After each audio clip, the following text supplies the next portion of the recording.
Hello everyone, we're standing in front of Haggett Hall. We're currently standing on Whitman Court. This is the street that most folks will use to move into Haggett Hall. And this is also the station where you will come if you are assigned to Haggett Upper for a cart shift. So families will come in on Whitman Court, they'll park their cars here, and there will be dogs and carts waiting for them to unload their vehicles and get their belongings into Haggett. We're now standing at the front entrance of Haggett Hall. You'll notice that Haggett has two residential towers, the North Tower to the left and the South Tower to the right. The North Tower has rooms that are in low numbers, so ending in 00 to 26, and the South Tower has rooms that end in high numbers, or 50 through 76. If you don't remember that, that's fine. We'll have tons of signage that will help direct you and students when they arrive. So we're now still standing in front of the main entrance of Haggett. To your right here is the entrance for people to go through. For example, students to go into the front desk to get their keys. And to your left is the entrance that you'll use for carts. So this is the North Tower, and these doors will be open for carts to go through. And the same thing will be true to your right for the South Tower. So now we're standing in the main lobby of Haggett. To my right, we have the front desk. This is where students will get their keys and check in. And to my left, we have the residential life office. And this is where you will go to check in for your shift. So right here on this glass, we will have taped the sign in and sign out sheets. So when you begin your shift, you'll come right here, find your name, sign in, and then do the same when you leave so that we know that you are done with your volunteer time. So now we're in the South Tower of Haggett. To your left is the Haggett South Study Room.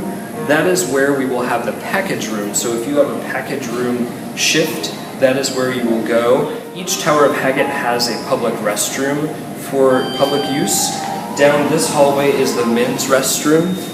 And in the North Tower, in the same location, just in reverse, is the women's public restroom. You'll also notice that each tower of Haggett has two elevators. There's one closest to the public restroom that we will use for Haggett Upper folks to get up to their floor, and then there's one on the other side of the stairs next to either the South Study Room or the equivalent in North Tower is Rick's Cafe, if you're familiar with the ice cream shop. The one that's closest to either of those rooms goes down to the parking level, and we will use that for students who are moving in from the lower location. Hey DAWGs crew, we are in Haggett Hall now, and we're taking a look at the elevators here. On move-in day, if you're assigned to an elevator shift in Haggett, you'll want to go ahead and report to your elevator, which could be a North Tower or a South Tower. There are 4 elevators in total in Haggett Hall. On either side, one elevator will go to the parking level, and one elevator will go to the lobby level. So we're currently on the lobby level, and this elevator comes to the lobby level. On the other side of the building, that elevator will go down to the parking level. So we have 2 move-in locations for Haggett Hall, Haggett Upper and Haggett Lower, and depending on which elevator you're assigned to will determine whether you're going to the parking level or the lobby level.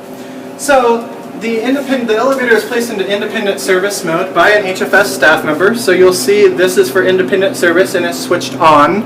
You should not switch it between independent service or not, so make sure it stays on at all times and wait for an HFS staff member to switch that should it ever need to be switched. Once you're in the elevator, you're going to need to manually send it to floors and back to floors. So right now, we're going to go to a floor in Haggett. So we're going to go to the 4th floor. Please note that I pressed 4, I let go of 4, and the doors reopen. Well, that's because you have to hold the 4 button, or whatever floor you're going to, for the full time until the doors close.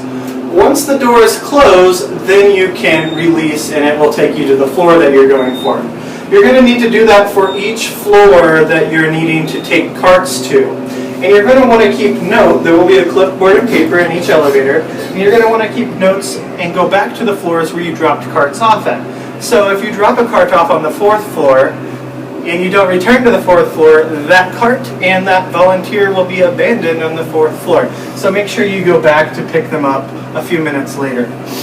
Once you're on that floor, just again, making sure you're keeping accurate notes of where you're needing to go. Do know that some of our elevators are older, some of our elevators are newer, but that will not make a difference, as on move-in day, elevators get lots of wear and tear. So if an elevator were to go out of service while you're in there, please just make sure you press this red emergency button. Pressing this button will call the University of Washington Police Department, and they'll be able to dispatch our elevator crews to repair whatever may have happened to the elevator. Do remain calm and know that we do have staff really close by on move-in days to repair anything should it break down.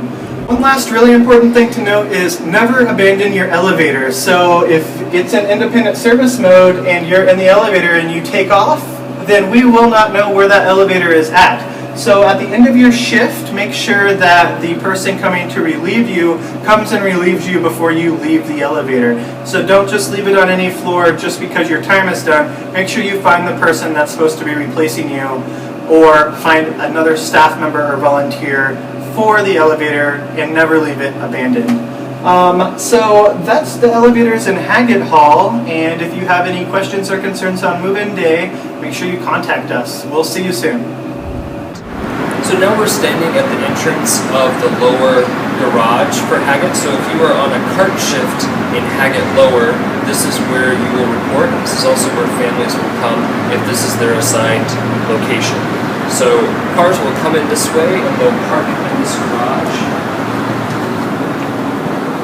Just like in the Haggett Upper location, we will have DAWGs down here with big laundry carts. And if the student is moving into the south tower, they will use these doors right here. It's labeled with a very big sign. They'll go through those doors and then up the elevator to the main level to check in with the desk. Or if they're in North Tower, they will be using these doors on this side. Same thing, using the elevator to get up to the main level to check in with the desk, and then going up to their floor. Now we're standing at the trash and recycling location for Haggett. It's located on the north side of the building between us and McCarty Hall, which is right behind us.